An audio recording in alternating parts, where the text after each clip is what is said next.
นี่คือสัจจะนี่คือความจริงของชีวิตผู้เป็นพ่อเป็นแม่ได้จัดงานศพให้ลูกได้เฮ็ดบุญแจกข้าวเฮ็ดบุญอุทิศส่งให้ลูกเฮาจะเห็นหลายๆมุมความบ่เที่ยงแท้แน่นอนของสังขารร่างกายบ่ฮู้ว่าสิตายมื้อใดบ่ได้ตายตามคิวพ่อแม่เกิดก่อนแทนที่สิไปก่อนแต่ว่านั้นมันก็บ่เป็นไปคือเฮาคิดเว้าอยู่ประจำว่าชีวิตเป็นของยืมโยมก็ลองทำความเข้าใจตามเด้ชีวิตเฮาทุกคนนี่เป็นของยืมมาจากธรรมชาติความจริงเป็นจังซั่นยืมมาจากดินจากน้ำจากลมจากไฟดินคือส่วนที่เข้มแข็งข้นแข็งเฮากินข้าวกินน้ำกินหมากไหม้ต่างๆขนมนมเนยก็เปลี่ยนสภาพส่วนที่เป็นธาตุดิน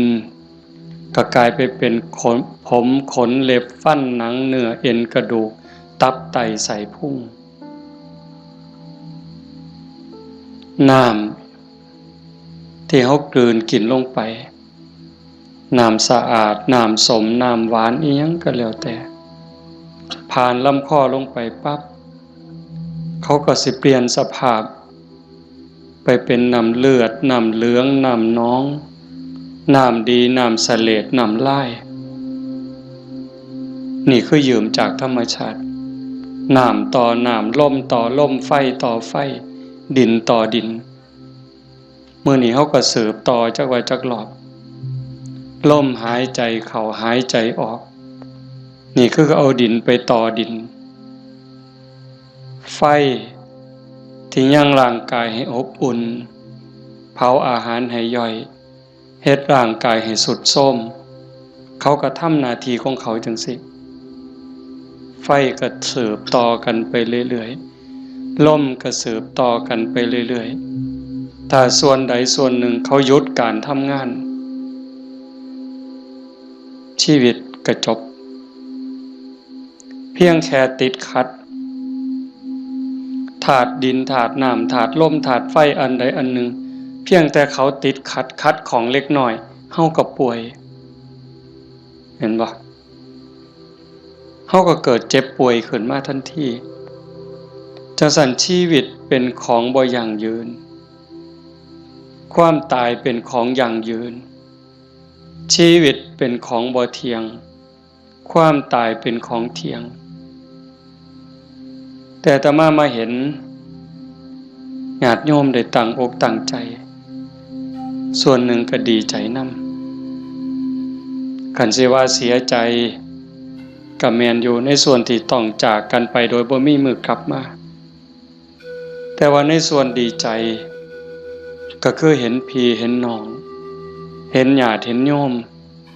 เข้าใจในเงื่อนไขของชีวิตว่ามันเกิดมาแล้วมันเอาความเจ็บมานำเอาความเฒ่าความแก่มานำเอาความพลัดพรากเอาความผิดหวังมานำแล้วสุดท้ายก็เอาความตายมาพร้อมในเมื่อญาติโยมเข้าใจจังซี่เฮาก็บ่ประมาทเผาปั๊บเก็บดูกเก็บอัฐิเฮาก็ถือโอกาสทำบุญอุทิศเลยบ่ในใจอาตมาก็สนับสนุนจริงๆการทำบุญอุทิศเลยนั้นเป็นการส่งอย่างเร็วให้ได้ใส่ได้สอยจริงๆมันก็บ่ต้องลงทุนลงแรงใส่เงินใส่ทองอีหยังหลายหลวง แล้วก็บ่แม่นเฮ็ดเทื่อนี้กันแล้วโยมสามารถเฮ็ดได้ซุมื้อนี่บอกถึงการเฮ็ดบุญเด้คันเฮาบ่เข้าใจเพิ่นก็เฮ็ดถือของเพิ่นอยู่ปู่ย่าตายายแต่ว่าบางเทื่อมันโดนโพดอันนี้เฮาเว้าแบบตาบ่เห็นแต่เว้าโดยเหตุผลคำสอนของศาสนาถ้าสมมติว่าผู้ที่ตายจากโลกนี้ไปตกทุกข์ได้ยากลำบากลำบนรอคอยกองบุญกองกุศลจากญาติผู้อยู่เบื้องหลังเฮาก็ว่าแต่บ่พร้อมบ่ทันมีเงินบ่ทันพร้อมถ้าปีหน้าก่อนถ้าปีฮื้อก่อนเป็นจังได๋พอเฮาบ่แน่ใจว่าผู้จากไปนั้นไปไสบุญก็มีบาปก็มีเพิ่นก็คือเฮาก็คือเพิ่นโยมก็คืออาตมาก็คือโยมบ่ต่างกันเด้บาปบุญเกิดจากความคิดเกิดจากคำเว้าเกิดจากการกระทำที่ถึงพร้อมด้วยเจตนาบางเทื่อก็ดีบางเทื่อก็ร้ายบางเทื่อก็ผิดบางเทื่อก็ถูกเฮาบ่สามารถสิยับยั้งตนเองได้ในคราวที่ใจดีด่าก็บ่เครียดเคยเป็นบ่โยมในคราวที่เฮาใจดีไผสิด่าก็บ่เครียดสิตีก็บ่เครียดแต่คราวที่หงุดหงิดหนหวยยิ้มใส่ดีๆเฮาก็หงุดหงิดเขาเว้านำดีๆก็หาเขาเว้าใส่หาว่าเขาย่อเย้ยนั่นคือจิตเศร้าหมองจิตบ่เป็นปกติจังสันชีวิตมันจังมีผิดมีถูกมีบุญมีบาปมีดีและบ่ดีในเมื่อจากไปเฮาก็บ่แน่ใจว่าผู้จากไปนี่ไปไสคันบ่ทันถึงความเป็นพระอริยเจ้าชั้นโสดาบันขึ้นไปนรกก็มีสิทธิ์เปรตก็มีสิทธิ์อสุรกายก็มีสิทธิ์สัตว์เดรัจฉานก็มีสิทธิ์มนุษย์ก็มีสิทธิ์เทวดามีสิทธิ์พรหมมีสิทธิ์จังซั่นถ้าเฮารอคอยไปเป็นเดือนเป็นปีหรือหลายปีถ้าเกิดญาติบุคคลอันเป็นที่รักที่จากไปตกทุกข์ได้ยากได้พบใดภูมิใดก็แล้วแต่รอคอยบุญกุศลที่ผู้อยู่เบื้องหลังสิเป็นพ่อแม่พี่น้องสามีภรรยาลูกเต่าเหล่าหลานส่งไปให้บ่เฮ็ดบ่ส่งล่ะสิเป็นแนวใดทุกข์แล้วก็ทุกข์อีกทรมานแล้วก็ทรมานอีกแต่คันเฮาส่งบุญปั๊บคันตกทุกข์ได้ยากลำบากลำบนเฮ็ดบุญถูกเฮ็ดบุญแม่นตามคำสอนพระพุทธเจ้าผลบุญนั้นก็ส่งทันทีซอยเหลือทันทีคันดีอยู่แล้วมีความสุขอยู่แล้วก็ย่อมได้รับหลายยิ่งขึ้นสำบายยิ่งขึ้นมีความสุขยิ่งขึ้นกับเปรียบกับคือคนเฮาเนี่ยจากบ้าน บางเทื่อบ่ได้ตั้งตัวบ่ได้ตั้งใจคิดว่าแต่สิไปทางหน้ามันสิดีทุกข์ปั๊บจากบ้านไปตกหม้องทุกข์ยากลำบากงานก็หนักของกินก็บ่มีน้ำก็ยากข้าวก็ยากบ่อนหลับบ่อนนอนเสื้อผืนหมอนใบหกเหี่ยบ่สะอาดอากาศบ่ถ่ายเทเป็นแนวใดญาติพี่น้องก็บ่มีเงินฝากส่งไปซอยก็บ่มีนั่นก็คือทุกข์ต่อไปแต่คันถ้าบุญเจ้าของก็เฮ็ดไว้พอสมควรสร้างไว้ทำไว้จากโลกนี้ไปปั๊บก็คือไปสู่ที่ดีไปต่างบ้านต่างเฮือนบ่อนอยู่ก็ดีบ่อนนอนก็ดีบ่อนกินก็ดีอาหารการกินบ่อึดบ่อยากอยู่ในสถานที่ที่สะดวกสบายน้ำซ้ำพี่น้องก็ฝากเงินไปให้ส่งเงินไปให้กินบ่ไหวใส่บ่หมดนี่คือเหตุผลบอกญาติโยมทั้งหลายไว้บ่ต้องเสือทันทีแต่เฮาพิจารณา ฮ็ดโลดก็บ่แม่นว่าสิต้องเฮ็ดบุญแจกข้าวแบบยิ่งใหญ่เด้เฮาตักบาตรอันนี้ก็อุทิศคือกันเด้สมมุติว่าคือมื้ออื่นนี่มื้อแลงคือตอนนี้บ่มีหยังนิมนต์ครูบาอาจารย์เพิ่นมาสวดมนต์ปกติฮอดมื้อเช้าก็ทำบุญตักบาตรแล้วก็อุทิศบุญกุศลไปถึงอันนี้ก็ซ้ำแจกข้าวใส่บาตรหน้าบ้านหน้าเฮือนอันนี้ก็ซ้ำแจกข้าวไปจังหันไปเพลอันนี้ก็ซ้ำแจกข้าวอาตมาเว้ายืดยาวซื่อๆแต่ว่าคันโยมเฮ็ดโยมตั้งใจยามแลงกินข้าวแลงแล้วก่อนหลับก่อนนอนผู้เป็นลูกเป็นหลานเด้ผู้เป็นสามีเด้ก่อนหลับก่อนนอนไหว้พระอรหังสัมมาสวากขาโตสุปฏิปันโนเนี่ยคันทำวัดใดก็ทำคันทำบ่ใดก็เอาซ้ำนี่จากนั้นก็ตั้งนะโม3จบสวดอิติปิโสใดก็ดีคันสวดบ่ใดก็ซ้ำตั้งนะโม3จบ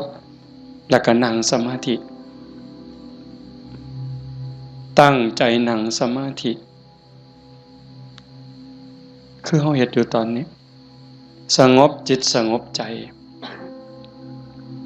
ยืดกายตรงดำรงสติให้มันเฉพาะหน้าหายใจเข้าหูหายใจออกหูสิใส่พุทโธก็ได้ยุบหนอพองหนอก็ได้คือบ่ต้องใส่หยังบ่ต้องว่าอันใดบ่ต้องคิดอันใดมีสติหูเพียงแค่ลมเข้าลมออกลมหายใจเข้ามันกระทบที่ปลายจมูกผู้บางคนกระทบที่ริมฝีปากผู้บางคนลมชัดเจนที่ซ่านดังลมเข้ามันสิเย็นจักหน่อยลมออกมันสิอุ่นจักหน่อยเฮาก็หูอยู่ซ้ำนั้นหลับตาเบาๆเฮ็ดใจสบายหายใจเข้าหูหายใจออกหูได้5 นาที10 นาทีคันยิ่งหลายเท่าใดแห่งจะดีได้จัก30 นาทีโยมลองเบิ่งเด้มันเป็นบุญยอดบุญที่เว้าเนี่ยคันเฮาสิเฮ็ดบุญแจกข้าวตามธรรมเนียมตามประเพณีเหตุข้องที่บ้านเมืองเพิ่นพาเฮ็ดเลี้ยงเหล้าเลี้ยงยาขาหมูขางัวจ้างหนังจ้างหมอลำหมดเป็น 400,000 500,000เว้าซื่อๆหมดเงินเป็น 400,000 500,000แบบว่ามาเลี้ยงหนังจ้างหนังจ้างหมอลำเลี้ยงเหล้าเลี้ยงยาหมดเป็น 400,000 500,000บ่ได้บุญหลายซ้ำนั่งสมาธิ5 นาทีสำดอกไม่ออกด้วยเหตุผลของธรรมความเป็นจริงที่องค์สมเด็จพระบรมศาสดาสัมมาสัมพุทธเจ้าสอนไว้หมดเงิน 400,000 500,000หรือหมดเป็นล้านบ่ได้บุญหลายสำนั่งสมาธิ5 นาทีเด้1บุญเกิดกับเฮาโยมเฮ็ดบุญเฮ็ดหยังก็ตามเสียบุญอุทิศให้โยมไม่ออกท้องใบมื้อนี้คือกันบุญนั่นต้องเกิดกับโยมก่อน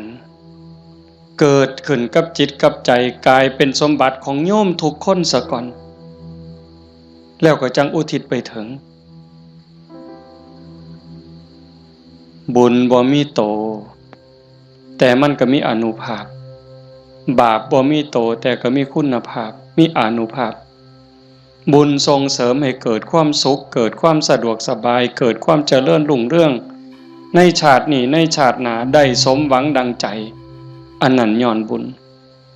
บาปตามเผาผลาญเผาล้นให้เกิดความทุกข์ความเดือดร้อนความทุกข์ความเดือดร้อนในบ้านในเฮือนในชีวิตในครอบครัวเฮ็ดให้เกิดความผิดหวังนั่นให้โยมเข้าใจว่าผลของบาปทั้งหมดแต่สิ่งเฮ็ดให้เกิดความสุขเกิดความสำบายอกสำบายใจลูกดีผัวดีเมียดีขาทาสบริวารคนรอบข้างเป็นคนดีมีศีลมีธรรมไว้เนื้อเสื่อใจสุขภาพแข็งแรงอายุมั่นคนยืนบุญทั้งหมดเฮาสิเฮ็ดบุญอุทิศให้ญาติให้ผู้ใดก็แล้วแต่บุญต้องเกิดกับจิตกับใจเฮาก่อนคือกันกับเฮาสิเอาขนม เอาเงินเอาทองเสื้อผ้าหนาแพร่เครื่องใส่ไม้สอยหยิบยื่นให้คนที่เฮาอยากให้สิเป็นไผก็ตามที่เฮาอยากให้เพิ่นเฮาก็ต้องมีของสิ่งนั้นในมือเป็นกรรมสิทธิ์เด็ดขาดของเฮาจะเอาขนมให้เอาเงินให้เอาหมักไม้ให้พ่อแม่พี่น้องลูกเต้าเหล่าหลานเฮาต้องมีขนมมีเงินมีทองมีหมักไม้เป็นสมบัติส่วนตัวเป็นกรรมสิทธิ์ของเฮาโดยเด็ดขาดจังสิสามารถหยิบยื่นให้ลูกให้หลานให้พ่อแม่พี่น้องบุคคลที่รักจังสิได้บุญคือกันต่างกันกับแก้วแหวนเงินทองบักไม้บักไหลจักหน่อยคือแก้วแหวนเงินทองบักไม้บักไหลนั่นเฮาให้แล้วมันหมดให้แล้วมันหมดแต่ว่าบุญนี่แห่งให้แห่งได้แห่งให้แห่งหลายแล้วก็บ่จำเป็นจะต้องยุ่งยากอีหยังหลายเป็นหยังจังเว้าหลายแต่บุญเนี่ยเพราะว่าบุญมันเป็นที่พึ่งพระพุทธองค์เพิ่นบอกว่าปุญญานิปะละโลกัสสมิงปฏิทาหนติปานินังเพราะเหตุว่าบุญนั้นเป็นที่พึ่งของสัตว์ทั้งหลายในโลกนี้ในโลกหน้าพร้อมทั้งโลกต่อไปชี้แจงอีกนิดนึงบุญเป็นสื่อของความสุขความดีความงามความโล่งโปร่งเบาความสบายอกสบายใจก็เกิดจากการคิดพูดทำในสิ่งที่ถูกต้องโยมเคยสุขคนเฮาคิดถูกต้องแล้วเว้าถูกต้องเฮ็ดถูกต้องสบายใจมีความสุขมีความเอิบอิ่มเฮาสบายใจแล้วยิ่งมันเป็นประโยชน์กับตัวเฮาเป็นประโยชน์กับพ่อแม่พี่น้องกับผัวกับเมียกับลูกกับหลานยิ่งเป็นประโยชน์กับคนหลายเท่าใดเฮาก็ยิ่งภูมิใจเท่านั้นนั่นคือบุญหลายเห็นปัจจุบันก็คือความสุขใจความปราบปลื้มใจความยินดีความเอิบอิ่มชาติหน้าเด้นำไปสู่สวงสวรรค์นำไปสู่พรหมขันบุญหลายเด้เนี่ยใส่บุญกินบุญอยู่ทั้งสวรรค์ทั้งพรหมโดนปันใดน่านปันใดนั่นก็ขึ้นอยู่กับกำลังของบุญที่สั่งเมิดเวลาจากสวรรค์หรือจากพรหมกลับมาเกิดเป็นคนอีกขันกำลังบุญที่เฮ็ดที่ทำไว้มันหลายแม่นกลับมาเกิดเป็นคนอีกเถื่องามหน้าตาดีผิวพรรณดีสวดทรงดีสุ่มเสียงดีฐานะดีร่ำรวยสติปัญญาดีโรคภัยไข้เจ็บหน่อยอายุยืนไปไสก็มีคนหักมีคนนับหน้าถือตา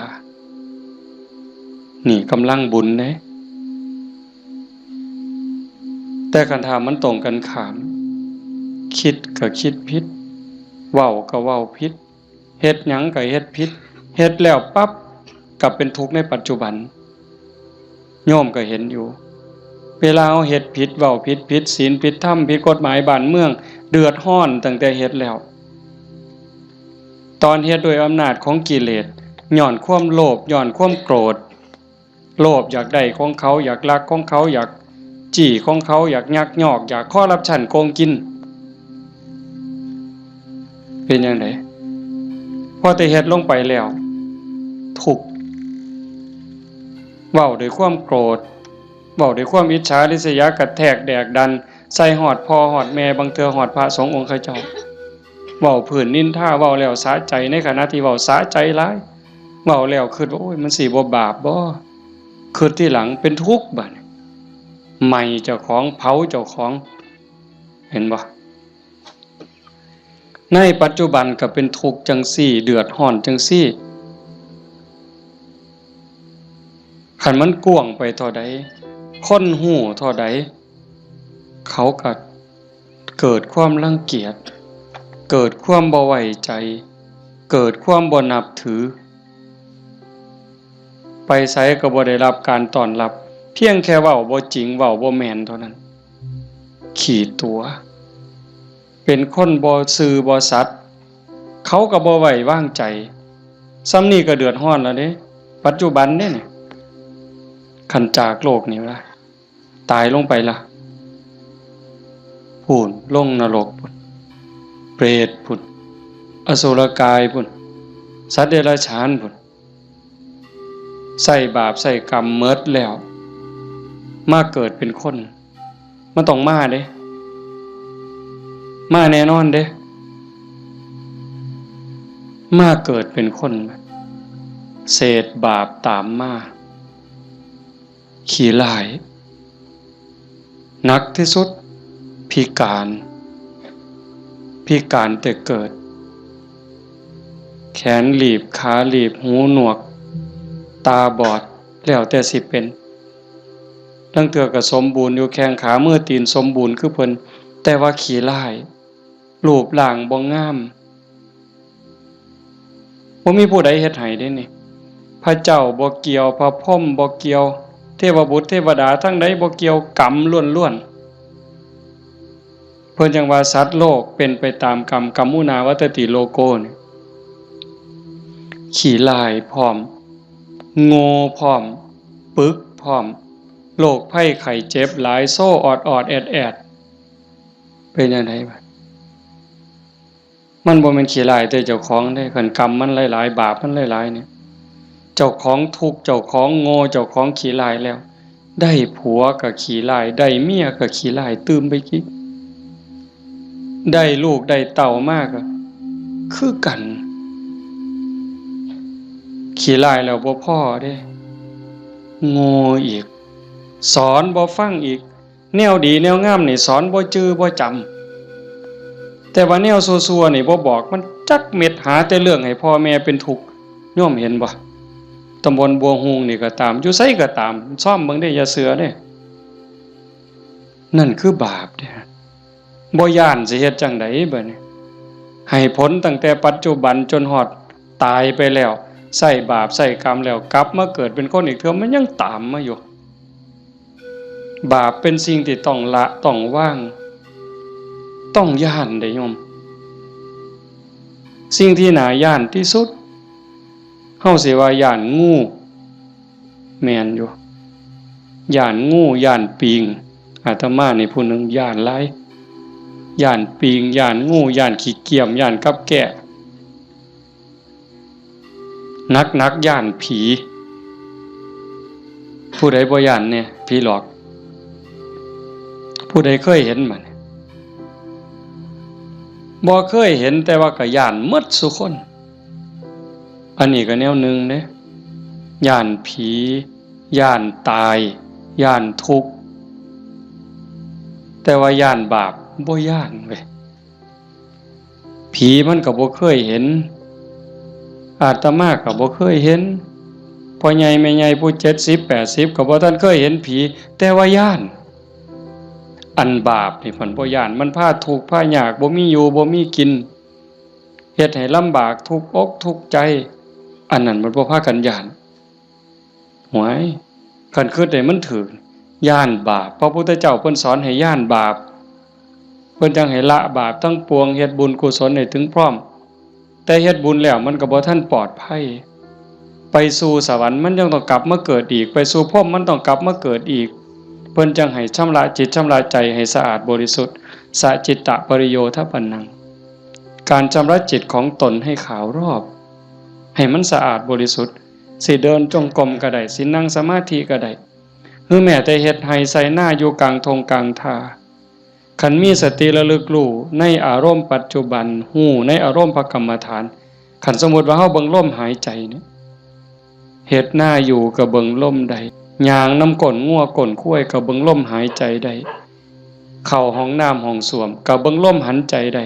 แม้กระทั่งยามนอนไหว้พระแล้วนั่งสมาธิแล้วบ่ไหวแล้วอยากนอนนอนลงก่อนมันสิหลับก็เบิ่งลมหายใจได้คันเฮานอนลงไปหายใจเข้าหูหายใจออกหูหลับยามใดก็สร้าง เพิ่นบอกว่าคันเฮานอนหลับไปกับลมหายใจเนี่ยเทวดารักษามีผลหลายได้โยมเทวดารักษาคันเฮาเจ็บไข้ได้ป่วยโรคอย่างน้อยๆโรคบ่แห้งว่านั่นดอกเศร้าโรคทางกายก็เบาบางโรคทางจิตทางใจก็เบาบางหนำซ้ำก็ยังเป็นบุญอีกเทวดาคุ้มครองรักษาบ่ไหลตายเด้เพราะว่าตัวสมาธิเนี่ยคอยเฮ็ดคอยสร้างคอยทำจังสันโยมเฮ็ดบุญแจกเขาแต่มาจังว่าสนับสนุนเฮามีโอกาสมื้อต่อไปปีต่อไปเฮาจะเฮ็ดจัดเป็นการเป็นงานก็จังว่ากันอีกเทื่อนึงเฮ็ดดูบ่ผิดเฮ็ดบุญนี่บ่ผิดพระพุทธเจ้าเพิ่นบอกว่าเฮ็ดดูๆเฮ็ดบ่อยๆให้ทำความพอใจในบุญนั่นเพราะการสั่งสมสะสมเอาไว้ซึ่งบุญนำสุขมาให้เฮ็ดดูบ่ผิดบุญแต่ว่าบาปอย่าเฮ็ดเพราะมันทุกข์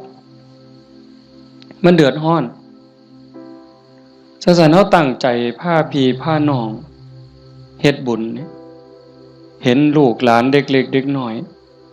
มาร่วมฟังเทศน์มานั่งฟังธรรมนำพ่อใหญ่แม่ใหญ่แต่มาว่ามันงามนี่คือความงดงามของชาวพุทธโยมจำไว้เด้พาเขามาส่วนเขามามื้อวันเสาร์วันอาทิตย์ส่วนเขาไปวัดไปใส่บาตรไปจังหันผู้ชายก็ให้หัดประเคนพระเขาเฮาสิได้ลูกดีหลานดีอาศัยผู้อื่นบ่ได้การศึกษาทางโรงเรียนบางเทื่อก็ลืมเรื่องเหล่านี้บางโรงเรียนเด้แต่ลังหม่องเพิ่นก็ยังดีอยู่พ่อแม่ปู่ตายายย่ายเฮานี่ล่ะแม่ป้าพ่อลุงแต่มาเสือว่าโยมทุกคนอยากให้ลูกดีหลานดีอยากให้เขาเป็นคนดีเพื่อเฮาสิเพิงเขาได้ในมือข้างหน้าเฮาสิเพิงเขาจังได๋คันบ่ให้เขาเข้าหาวัดบ่ให้เขาไก่ศีลไก่ธรรมไก่วัดไก่ว่าไก่พระสงฆ์องค์พระเจ้าเขาบ่มีจิตใจที่อ่อนน้อมอ่อนโยนบ่ฮู้จักบุญจักบาปสิดีได้จังได๋นี่ดีใจจังวะเฮาพาลูกพาหลานมานั่งฟังธรรมเนี่ยเขาฮู้อยู่เด้เขาเข้าใจในบางเรื่องบางอย่างอยู่อย่างน้อยๆเขาก็รู้สึกว่าเขาเป็นบุญเป็นสิริเป็นมงคลเหลืออย่างเดียวโยมเหลืออย่างเดียวที่จะเฮ็ดให้ชีวิตปัจจุบันเฮามีความสุขชีวิตในอนาคตมีความสุขมีความเจริญบ้านเมืองปักกุมซุ่มเย็นคือศาสนา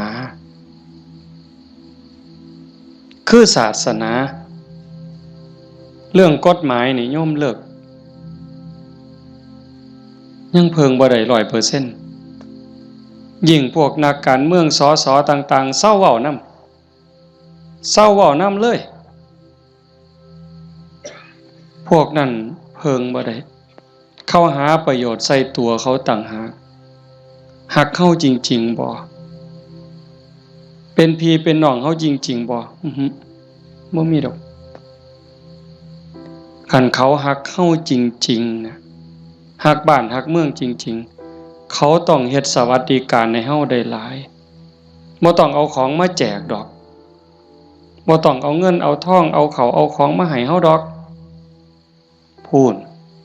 เขาไปสภาพพุ่นนำความทุกข์ความเดือดร้อนเฮาไปเว้าเป็นเรื่องเป็นราวต่อสู้เพื่อให้เกิดความมั่นคงในการเป็นอยู่ของพี่น้องประชาชนแต่นี่เฮาบ่เห็นมีแต่ไปเถียงกันอยู่คนละมุมก็เถียงอย่างเดียวมุมนั้นเฮ็ดถูกกูก็สิเถียงเฮ็ดผิดก็สิเถียงเฮ็ดถูกก็สิเถียงนั่นคือเขาบ่ได้หวังประโยชน์กับเฮาแต่สิ่งที่เฮาเพิงได้คือศาสนาวัดว่าอารามครูบาอาจารย์หลวงปู่หลวงตามื้อใดครูบาอาจารย์บ่หวังดีกับเฮายามมื้อเช้า ไหว้พระทำวัดสวดมนต์กับแผ่เมตตาสัพเพสัตตาสัตว์ทั้งหลายที่เป็นเพื่อนทุกข์เกิดแก่เจ็บตายแผ่เมตตาแล้วก็กรวดน้ำอุทิศบุญกุศลบ่มีที่สุดบ่มีประมาณยามเช้ามาบิณฑบาตแม่โยมสิไปวัดไปจังหันไปเพ่นให้พรเพิ่นบ่ได้ให้เล่นเด้สัพพิติโยนั่นคือเอาจิตเอาใจเอาความหวังดีปรารถนาดีอุทิศให้ยิ่งได้เจริญสมาธิเจริญภาวนาจิตสงบจิตมีพลังโยมหูเองเนี่ยโยมทุกคนหูเองเนี่ย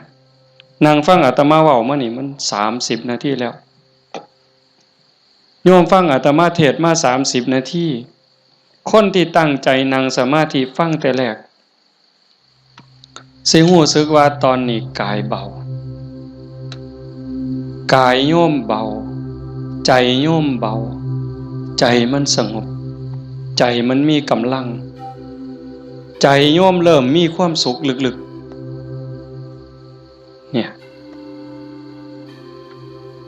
พิสูจน์ได้คำสอนพระพุทธเจ้ามันบ่ได้ล้าสมัยอีกยัง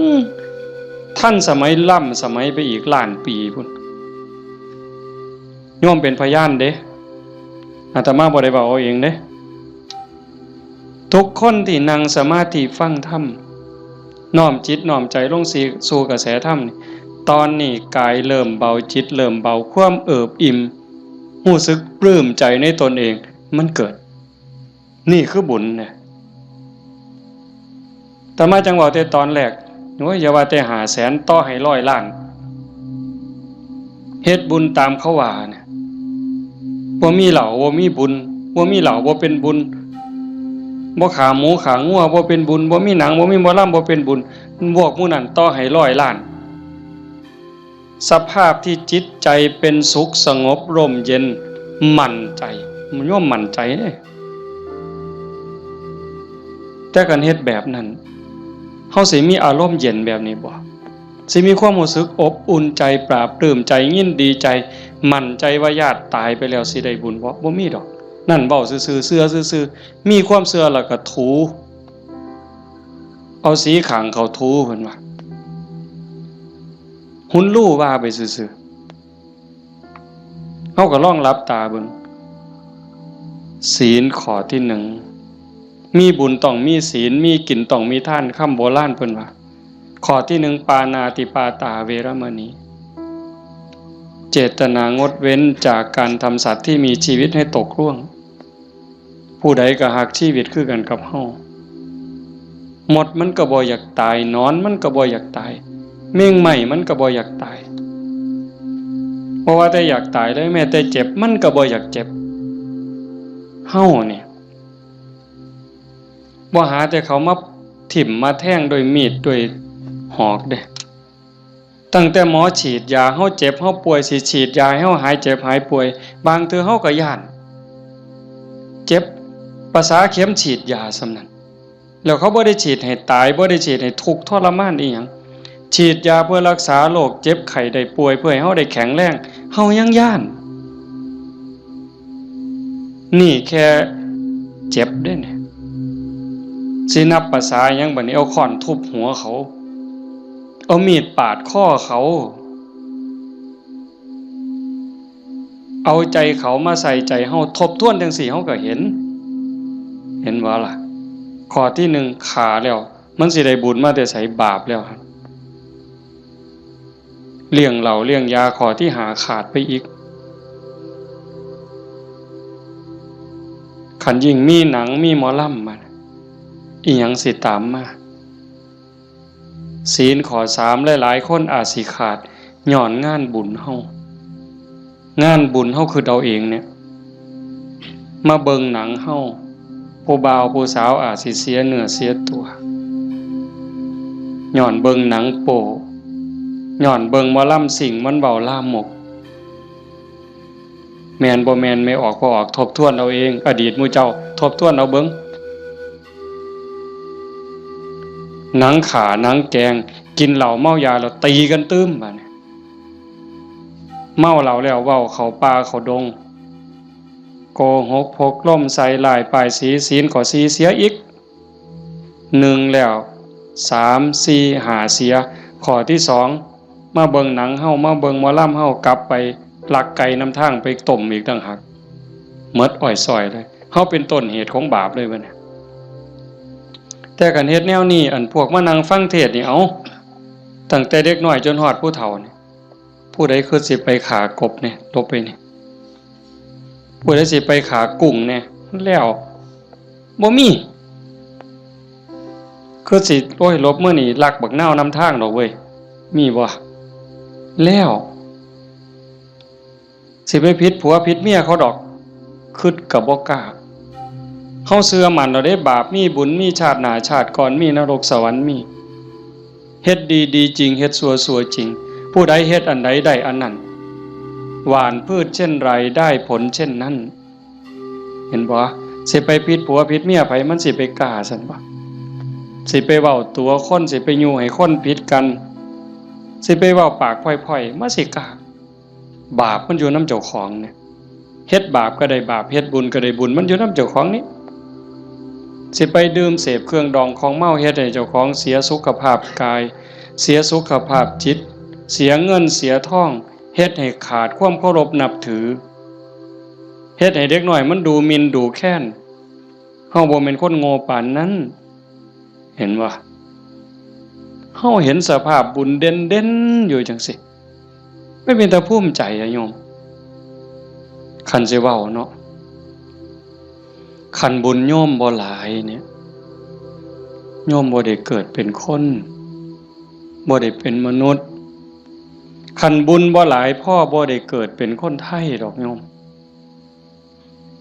บ่ได้เกิดในผืนแผ่นดินไทยบ่ได้เกิดใต้ร่มใบบุญของนายหลวงเด้บุญบ่หลายพ่อบ่ได้นับถือพระพุทธศาสนานับถือพุทธศาสนาแล้วบุญบ่หลายพ่อบ่ได้เกิดในบ้านที่มีวัดมีครูบาอาจารย์เอิ้นเข้าหาศีลหาธรรมบ่มีกัลยาณมิตรบ่มีพี่มีน้องที่ฮักศีลฮักธรรมนำกัน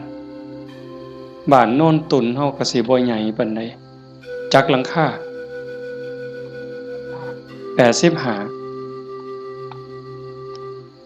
คันเฮาบ่ฮักศีลฮักธรรมคันบุญบ่หลายเฮาบ่มาโฮมกันหลายปานนี้หลายคนก็อาจสิล้าสิเมื่อยตั้งแต่โยมไม่ออกท้องใบเพิ่นจากไปมางานศพมื้อนี้ก็หมดมื้อวานก็หมดมื้อเอาไปเผาเฮ็ดเวียกเฮ็ดงานแหน่ยามกลางคืนมาก็มาฟังครูบาอาจารย์เพิ่นสวดมนต์มานั่งเป็นหมู่เป็นพวกกัน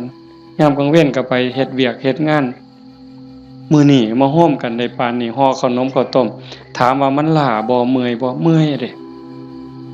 แต่เฮาก็กัดแขวกัดฟันมานั่งฟังเทศน์มาร่วมเอาบุญนำกันให้ทุกคนเข้าใจว่าทุกคนคือเจ้าภาพบ่แม่นแต่พ่อแม่กับสามีกับลูกหลานเด้ทุกคนคือเจ้าภาพอาตมาก็คือเจ้าภาพผู้หนึ่งเจ้าภาพอันใดเฮามาร่วมบุญสร้างบุญร่วมกันพระพุทธเจ้าเพิ่นบอกว่าเฮาทุกคนในโยมเคยตกนรกมาเมิดเคยเป็นเปรตเป็นอสุรกายเป็นสัตว์เดรัจฉานเป็นเทวดาเป็นพรหมเป็นมนุษย์เกิดมานับชาติบ่ถ้วนกรีดลิงเล่ไล่แมงใหม่ที่มันตอมหลอดไฟกบเขียดตั้งแต่นรกอเวจีไปไล่ตั้งแต่นรกจนไปถึงภวคพรหมบ่มีสัตว์โตใดบ่มีจิตวิญญาณดวงใดที่บ่เคยเกิดเป็นพ่อเป็นแม่เป็นพี่เป็นน้องเป็นผัวเป็นเมียเป็นญาติร่วมสายโลหิตเฮาเคยมาหมดแต่ว่าเฮาบุญหลายชาตินี้เนื่องจากว่าชาติก่อนๆพบก่อนๆเฮาเคยมีศีล5มีกุศลกรรมบท10ที่สร้างไว้ทำไว้พอสมควรจังส่งผลให้เฮาได้เกิดมาเป็นคนมาเป็นมนุษย์ผู้มีศีลละเอียดให้ทานไว้ดีรักษาศีลไว้ดีเจริญสมาธิไว้ดี รูปร่างหน้าตาผิวพรรณฐานะสติปัญญาจังดีจังงามกลัวกันเป็นขันเป็นตอนนั่นคือพลังบุญของเจ้าของจังสันโยมไม่ออกท่องใบสาสังที่เพิ่นจากไปแต่มาว่ากลับบ้านเก่าบ่ได้ตายดอกเมื่อบ้านเก่าอีหยังเมื่อบ้านเก่าดินเมื่อบ้านเก่าลมเมื่อบ้านเก่าไฟเมื่อบ้านเก่าน้ำเมื่อบ้านเก่าเพราะว่าเฮายืมเขามายืมจากธรรมชาติยืมจากดินน้ำลมไฟมาปั่นเป็นเนื้อเป็นตัวเมื่อเวลาเขาก็มาเอาคืนโยมเคยยืมเสียมไทบ้านบ่เคยยืมเสียมเคยยืมมีดเคยยืมบักจกเคยยืมขอดหน่อยเคยยืมขาดบ่ยืมเพิ่นมาเนี่ยสิสัญญาก็ตามบ่สัญญาก็ตามลางเทื่อเฮาสัญญาว่ายืมไปจักมื้อเนี่ยแต่เฮาเอามาเพิ่นก็ว่าเอาไปซะเอาไปใส่จักมื้อก็เอาไปตอนนั้นเพิ่นบ่ทันจำเป็นถ้าเกิดเฮาเอามาฮอดเฮือนปั๊บเพิ่นเกิดมีเรื่องจำเป็นขึ้นมาด่วนๆเพิ่นมาเอาคืนโอ้ข่อยเอามาเฮ็ดซะก่อนเด้อข่อยจำเป็นแล้วเฮาก็ว่าโอ้ยข่อยยืมของเจ้ามาตัวเฮาสิไปว่าจังได๋ต่อรองจังได๋บ่ได้เด้มันของเพิ่นคือยืมเงินยืมทองเขานี่แหละยืมมาใส่หนี้บ่ยืมมาซื้ออยู่ซื้อกินหยังก็แล้วแต่ฮอดวันเวลาบางเทื่อบ่ทันฮอดยิ่งบ้านนอกเฮายืมแบบพี่แบบน้องบ่ได้สัญญาอีหยังกันพ่อหน้ายามใดเพิ่นก็ทวงลางเทื่อเพิ่นบ่ทวงเฮาก็เกรงใจ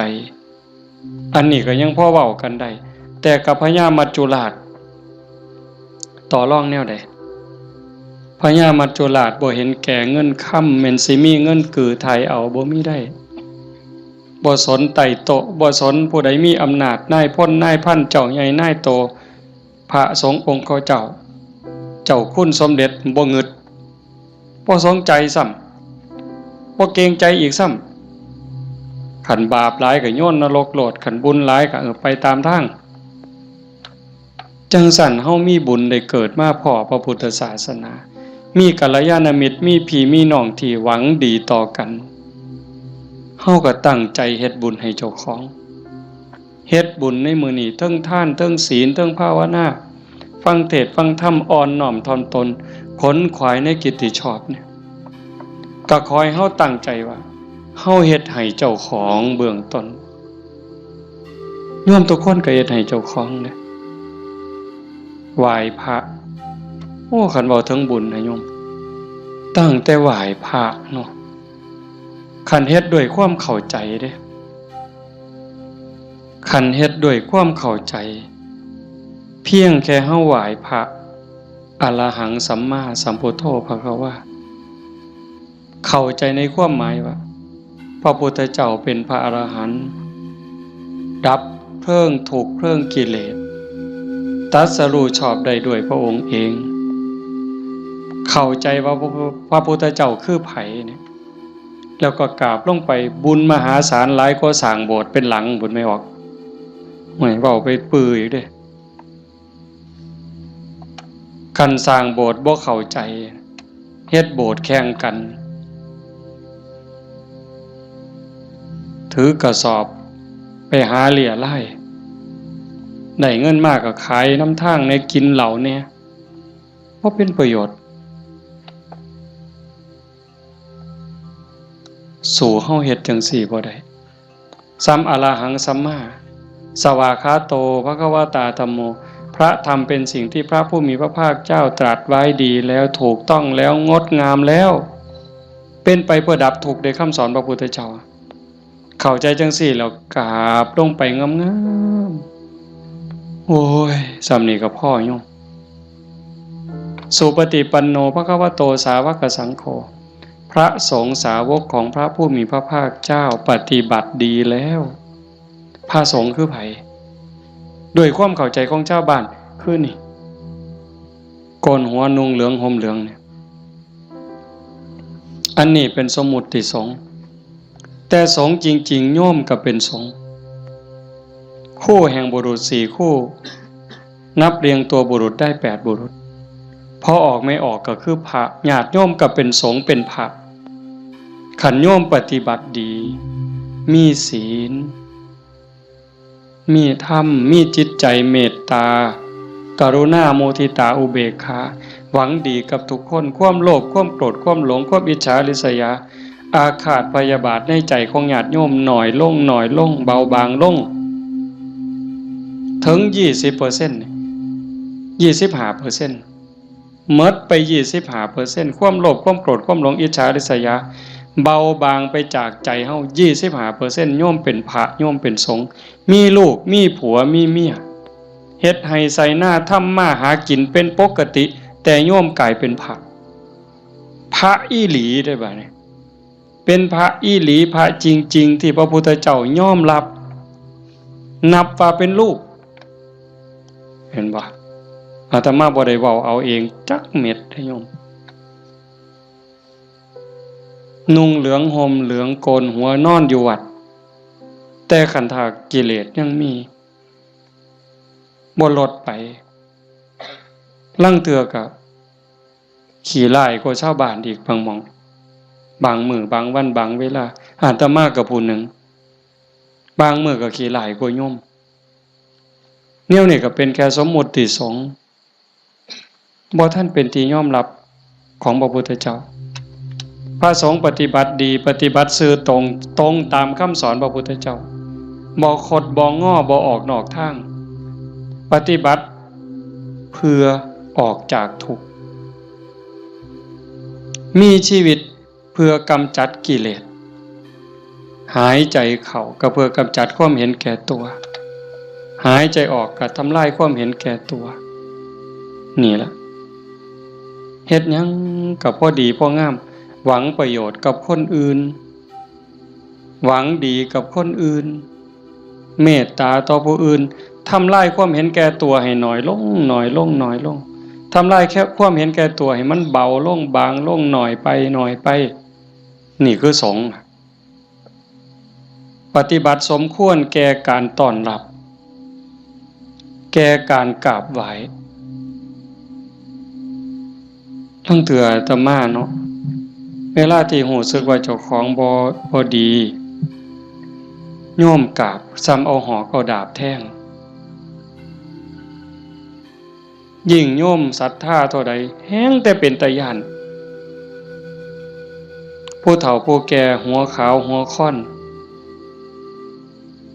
สิเอาบักไม้ให้กราบแล้วยกใส่หัวลับตาพูนคิดฮอดพ่อฮอดแม่ฮอดพี่ฮอดน้องว่าแม่นพ่อแม่ในชาติปัจจุบันฮอดชาติก่อนภพก่อนฮอดเจ้ากรรมนายเวรถวายน้ำขวดหนึ่งก็หวังบุญสอบทอพ่อต่อแม่พุ่น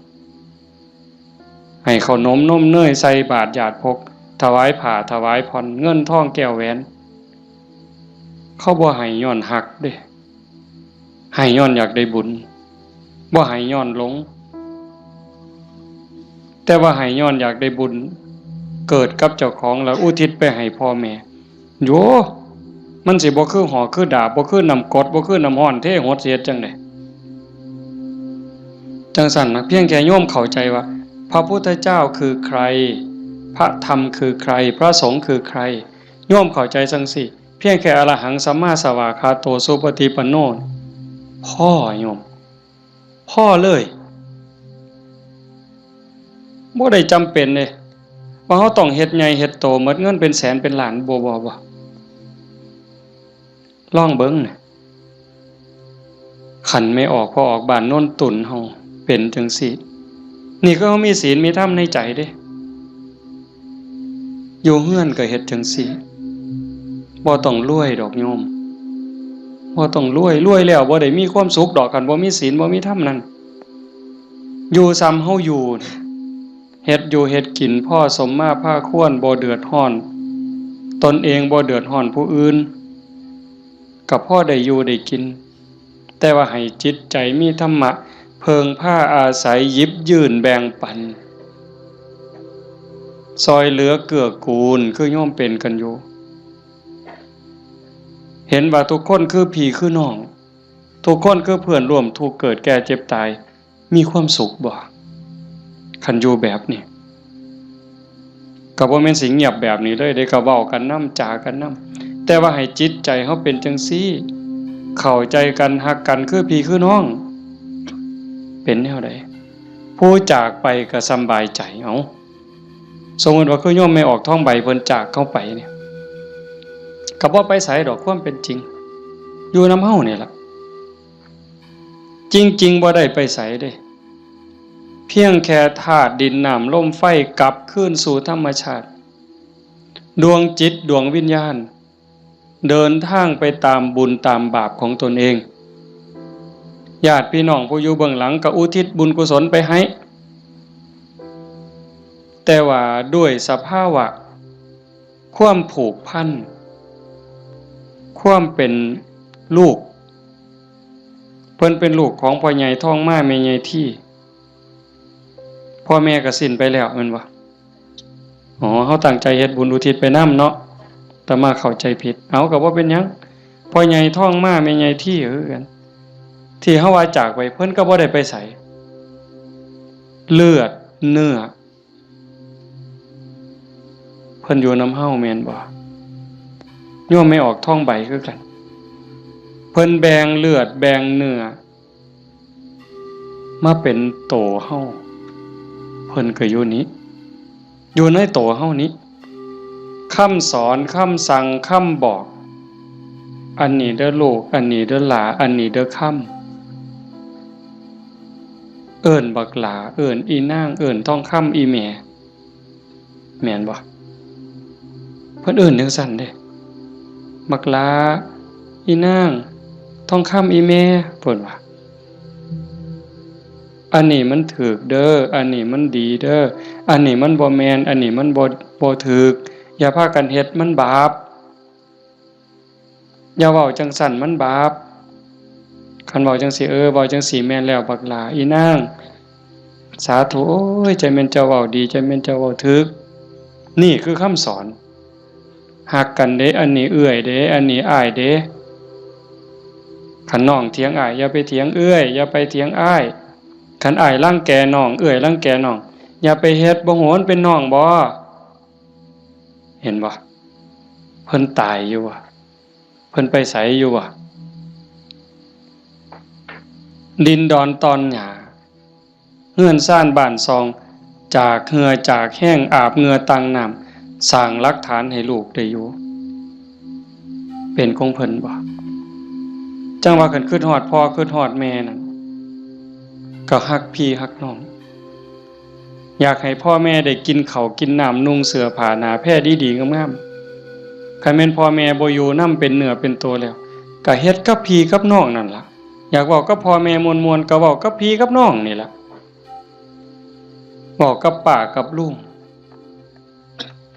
มันคักแท้เด้โยมคันเฮาคิดให้มันเข้าใจนี่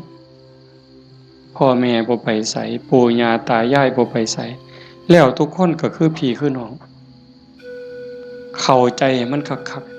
ๆเข้าใจดีๆในคำสอนพระพุทธเจ้าประเสริฐที่สุดบ่มีศาสนาใดสิสอนความจริงความถูกต้องงดงามเกินพระพุทธเจ้าบ่มีผู้ใดสิฮักเฮาหวังดีต่อเฮาเกินพระพุทธเจ้าจังบอกคำสอนเอาไว้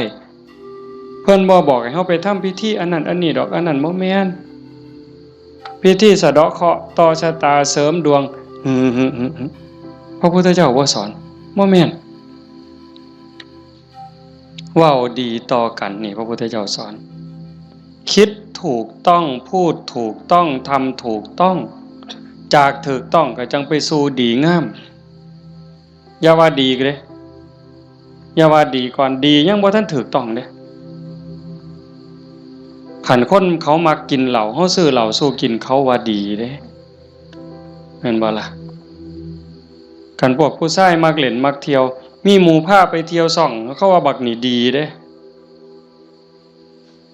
พวกมักเล่นไพ่เล่นไฮโลเล่นการพนันส่วนเฮาไปเล่นโต ต้มไก่สู้กินพร้อมเล่นเอาเงินเอาพร้อมยังว่าดีอยู่เด้หั่นแต่มันบ่ถูกแต่คันมีคำว่าถูกต้องแล้วคิดถูกต้องเว้าถูกต้องกระทำถูกต้องดีงามตามมาบ่เสียหายจังซั่นจากนี้เป็นต้นไปเฮาบ่ว่ามื้อใดเฮาสิจากโลกนี้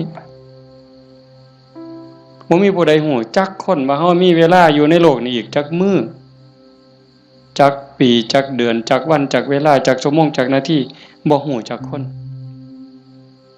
โซ่ก็ตายบ่โซ่ก็ตาย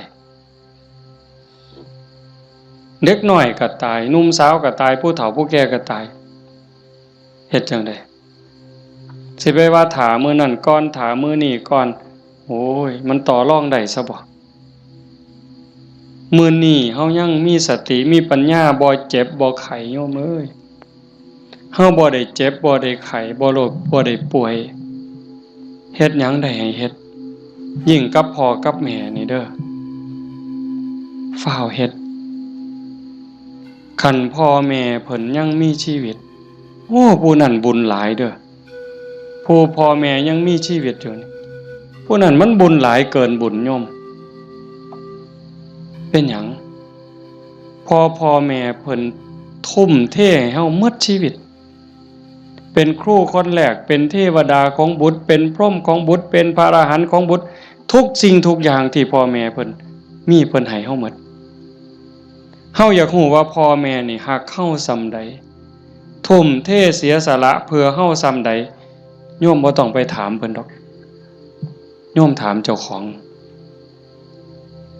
ถามเจ้าของพวกเฮาเป็นพ่อคนแม่คนโยมฮักลูกตั้งแต่มื้อใด โยมไม่ออกเด้โยมพ่อก็คือกันนั่นล่ะฮักลูกตั้งแต่มื้อใดฮักลูกตั้งแต่ว่ามีลูกเกิดในท้องแม่นบ่ไม่ออกฮะพอรู้สึกว่าตั้งท้องปั๊บเนี่ยไม่ออกนี่ฮักแล้วเด้ทุ่มเทความฮักให้กับลูกในท้องแล้วพ่อก็คือกันผัวคือกันทั้งที่บ่ฮู้เด้นี่ว่าลูกสิเกิดเป็นผู้หญิงเป็นผู้ชายสิขี้ร้ายหรือสิงามสิโง่หรือสิฉลาดสิพิการหรือบ่พิการสิเป็นพระหรือสิเป็นมหาโจรโยมบ่ฮู้เลยลูกในท้องนี่สิเป็นหญิงเป็นชายพิการหรือบ่สิเป็นพระดีจิตใจดีใจงามซ้ำพระเกินพระหรือสิเป็นมหาโจรยิ่งกว่ามหาโจรโยมบ่เกี่ยวฮักอย่างเดียวเลยบัดนี้แม่นบ่ไม่ออกแม่นอยู่ว่าแนวนี้เพิ่นก็คือเฮาบัดนี้หาได้บาทใดก็เพื่อลูก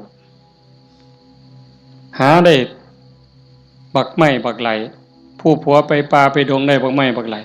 ก็จะเอามาให้เมียกินเพื่อให้ลูกแข็งแรงพุ่นเด้คันว่ามันสิคลอดง่ายลูกสิแข็งแรงสิคลอดง่ายเมียน้ำนมสิหลายหามาเห็นบ่มือคลอดก็เกือบล้มเกือบตายพุงก้นก็ตายอีหลีจักเจ็บจักปวดเพราะปานใดแต่เครียดให้ลูกบ่บ่ได้เครียดให้ลูกอยู่ไฟเดือน4เดือน5ม่วนซั่นบ่ตั้งแต่อยู่ใต้ห่มไม้เอาผ้าวี่มันก็เหงื่อแตกนั่นนางฝิงไฟเด้นางฝิงไฟเดือน4เดือน5ต้มน้ำร้อนสดน้ำร้อนกินน้ำร้อนบัดแนวกินกับข้าวได้กินข้าวกับเกลือเลี้ยงตัวสิใหญ่แต่ละคนดมดากดมก้นเซ็ดขี้เซ็ดเหงียวป้อนข้าวป้อนน้ำตัวสิใหญ่มาแต่ละคนหมดข้าวจักเหล้าเสื้อผ้าหมดจักชุดหมดเงินจักแสนคิดประมาณบ่ได้กลัวลูกสิใหญ่มาแต่ละคนเพิ่นก็คือกับเฮาฮักลูกจังซั่นสิตอบแทนแนวใดพระพุทธเจ้าเพิ่นสอนหน้าที่ลูกไว้ท่านเลี้ยงมาเลี้ยงท่านตอบเลี้ยงกายเพิ่นคือเพิ่นเลี้ยงเฮานะเลี้ยงใจเพิ่นก็คือเพิ่นเลี้ยงเฮา พ่อแม่เลี้ยงใจเฮาคือเพิ่นสอนอันใดถืออันใดผิดอันใดดีอันใดชั่วอันใดเป็นบุญอันใดเป็นบาปอันใดควรบ่ควรนี่คือเพิ่นเลี้ยงวิญญาณเฮาก็เลี้ยงจิตวิญญาณเพิ่นด้วยการเป็นคนดีฮักกันระหว่างพี่ระหว่างน้องทำโตเป็นคนดีพ่อแม่สิโอ้ยโยมเป็นยาอายุวัฒนะอันนี้ก็บ่ต้องไปถามพ่อถามแม่อีกละถามโยมเนี่ยขันลูกเขาเป็นคนดีหูจะคว่ำหลานเสือถอยฟังคว่ำบอกง่ายสอนง่ายโยมมีความสุขบ่อยากยื่นบ่ขันยิ่งเป็นคนดีจนชาวบ้านเขายกย่องเขาสรรเสริญโอ้ยใจแม่นอ่อนซ่อนเด้อีหล่านี่มันก็หูจะคว่ำแต่บักหำนี่คือดีแท้เป็นตาอ่อนซ่อนเด้ย่ายอยากตายบ่บัดนี้ยื่นบ่เจ้าอยากยื่นแท้แต่ขันลูกมันบอกบ่ได้สอนบ่ฟังหลานก็โอ้บอกจังหนึ่งไปจังหนึ่งเถียงคำบ่ตกฝากแม่นสิป้อนสร้างมือละโตย่ายก็บ่อยากยื่นอยากตายให้มันแล้วอุกอังสังกัญญาลูกหลานมันบ่ฮู้จะคว่ำเอิ้นหาพญากรรมพญาเวรพุ่นแล้วมาเอาผู้ขาไปถอนโลดตัวแต่สั่นยังว่าเลี้ยงพ่อเลี้ยงแม่เลี้ยงกายเลี้ยงใจพุทธเจ้าเพิ่นบอกเด้ท่านเลี้ยงมาเลี้ยงทั้งตอบทำการงานของท่านซอยเวียกซอยงานส่วนเหือส่วนแห้งเพิ่นบ่บอกก็เฮ็ดแนวเฮ็ดได้แนวมันถูกต้องดีงามส่วนเวียกส่วนงานเพิ่นนี่คือเรื่องที่สองท่านเลี้ยงมาแล้วเลี้ยงท่านตอบทำกิจการงานของท่านรักษาวงตระกูลมิให้ตกต่ำอันนี้หน้าที่ลูกเด้รักษาวงตระกูลอย่าให้ตกต่ำอย่าเอาชื่ออย่าเอานามสกุลนี่ไปไว้นำตำรวจอย่าเอานามสกุลนี่ไปอยู่โรงอยู่ศาลอย่าเอานามสกุลนี่ไปอยู่คุกอย่าให้เขาดูหมิ่นดูแค้นโอ้ยซุ่มนั้นบ่เพิ่นว่าเป็นจังได๋คันลูกสาวก็บ่รักนวลสงวนตัวไปเที่ยวทั่วทิพย์คันลูกชายก็นักเลงจักกินเหล้าเมายาจักฆ่าจักยาเสพติดอีหยังลักศกจกหอขาคนตีคนนี่รักษาวงตระกูลบ่ได้คนเขาก็ดูถูกดูหมิ่นดูแค้นพ่อแม่ปู่ย่าตายายขายหน้าขายตาลูกติดคุกพ่อแม่ก็ติดนำติดบ่ไม่ออกว่าโตอยู่นอกคุกแต่ใจไปอยู่คุกคันลูกบวชพ่อแม่ก็บวชนำพุ่นโตอยู่ทงพุ่นแต่ว่าใจอยู่วัดเห็นบ่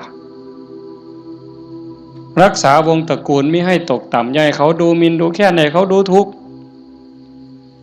ทำตนให้สมควรแก่การรับทรัพย์มรดกขันเขาเป็นคนดีมีศีลมีธรรมขยันมันเพียรทำมาหากินพ่อแม่ทั้งไหนเพิ่นสิแพงหอดเวลาอันสมควรหาผัวหาเมียให้แบ่งทรัพย์สมบัติให้หวังเพิงให้ลูกแล้วพ่อแม่ก็สบายใจแต่ขันแม่นเหล้าก็กินเลขก็เล่นเมื่อสู้แนวหอดหมากัดกันก็ลงแล้วสะเว้าเลยหมากัดกันกูเอาตัวแดงเลยเพิ่นว่าวันนั้นว่ากูเอาตัวด่าง บ่าใหญ่แล้วเพิ่นเอาไปว่าไปนั่งอยู่ข้างทางรถคันนั้นมึงว่าเลขสุดท้ายมันเป็นตัวขี่กับตัวคู่ยังว่าอยู่สมองมีแต่การพนันบ่ต้องเว้าถึงบังไฟเลยตายแซ่นี่คันลูกเป็นคนขยันมันเพียรบ่ยุ่งเกี่ยวกับการพนันบ่ยุ่งเกี่ยวกับยาเสพติดมีความกตัญญูรู้คุณหาอยู่หากินได้ก็ไปส่งพ่อส่งแม่ฮักพี่ฮักน้องพ่อแม่ภูมิใจเลยทำตนให้สมควรแก่การรับทรัพย์มรดกอันสุดท้ายเมื่อท่านล่วงลับไปแล้วทำบุญอุทิศให้ก็คือเอาเฮ็ดมื้อนี้เพิ่นจากไปแล้วเขาก็ทำบุญอุทิศหาทำบุญเพื่ออุทิศแปลว่าให้ทำบุญให้พ่อให้แม่ให้ปู่ย่าตายายบรรพบุรุษโยมให้เข้าใจว่าพ่อแม่ปู่ย่าตายายเฮาบ่แม่นแต่ปัจจุบันเฮาเกิดมาเป็นหลายกว่าล้านชาตินะโยมพ่อแม่เฮาก็หลายกว่าล้านคนบางคนอาจสิอยู่นรกบางคนอาจอยู่เปรตบางคนอสุรกาย บางคนเกิดเป็นสัตว์เดรัจฉานบางคนเกิดเทวดาบางคนเกิดเป็นพรหมจังสันเฮาก็อุทิศบุญไปให้โอ้ชาโนดโสนีพราหมณ์นี่ไปถามพระพุทธเจ้าขันโยมปวดขากับพริกเด้อแต่ไม่อยากให้มันได้ประโยชน์ได้หลายมันเพราะมีแห้งเบากับเบาจริงๆหนังมันน้ำรดอยากนอนเมื่อยกูสิเทศได้บ่น้อมาเห็นญาติโยมเรียบร้อยมันเลยมีแห้งตายก็สร้างมันเถาะมันดีใจอะโยมอีหลีเด้บ่แม่นปากหวานเนี่ยอยากเห็นจังซี่แหมคันเป็นแนวนี้ประเทศไทยมันก็อยู่ได้ชาโนดโสนีพราหมณ์นี่เพิ่นทำบุญดูๆทำบุญบ่อยๆแต่ทำนอกศาสนาดอกบางเทื่อก็ทำในพุทธศาสนาบางแล้วก็บ่ทันเข้าใจหยังหลายไปกราบทูลถามพระพุทธเจ้าข้าแต่พระองค์ผู้เจริญข้าพระองค์ทำบุญบ่อยๆเฮ็ดบุญบ่อยๆแล้วอุทิศให้กับญาติที่ล่วงลับอยากรู้ว่าญาติของเก่ากับผมนี่สิได้บุญบ่พระพุทธเจ้าเพิ่นบอกว่าดูก่อนพราหมณ์มันแล้วแต่ฐานะแล้วแต่ฐานะนั้นแนวใดเพิ่นก็เลยขอให้พระพุทธเจ้าอธิบายให้ฟังพระพุทธเจ้าว่ามันก็มีหลายองค์ประกอบแห่งเด้1ล่ะญาติของเฮาที่ตายจากไปเขาไปไสคันไปตกนรกก็บ่ได้ทันทีนรก457หลุม457ขุมเนี่ยนรกพ่อแม่เฮาไปตกนรกก็บ่ได้ทันทีมีแต่การทรมานสิได้ก็ย้อนเพิ่นฮู้เรื่องแล้วก็อนุโมทนาสาธุด้วยความยินดีก็จังสิได้2คันไปเกิดเป็นเปรต12ชนิดได้บุญทันทีที่รอคอยอยู่นำเฮานี่ถ้าเอาทันทีนี่ปรตโตปชีวี1 12นี่ได้1แต่อีก11ต้องรอคอยได้รู้เรื่องรู้ราวอนุโมทนาสาธุจังได๋อสุรกายคือกันสัตว์เดรัจฉานเป็นหยังแน่ล่ะนั่นเฮาอยู่นั่นก็พ่อแม่เฮาคือกันผัวเมียเฮาคือกันชาติหนึ่งภพหนึ่งบ่เว้าเล่นได้โยมเขาบ่ได้เลยนะฮู้เรื่องบ่เนี่ยเฮาว่าเอากวดน้ำรับพรหมอหน่อยมันสิตั้งใจรับพรนำเฮาบ่บ่ฮู้เรื่องเด้กินนู่นฮู้บ่แมงไหม้ฮู้บ่ปูปลาฮู้บ่แล้วบ่ฮู้ได้บ่ได้เด้นี่เขากินหยังก็กินอาหารของเขาเทวดาล่ะขันเขาหูสาบอนุโมทนาเขาก็ค่อนข้างจะหูได้พรหมก็คือกันสุดท้ายก็สอบไปพุทธเจ้าเพิ่นบอกว่านอกจากญาติที่ล่วงลับจากไปแล้วอยู่ในภพภูมิที่สมควรได้ทันทีเขาได้แล้วอีกอย่างหนึ่งของที่ทำบุญเป็นบุญบ่ขาเขามาบ่ลักมาบ่คดโกงมาบ่ในขณะที่ให้ก่อนให้หลังให้เจ้ามีความยินดีเจ้ามีศรัทธามีความภูมิใจจริงบ่พุ่นเด้แล้วผู้รับทานเจ้าเป็นไผ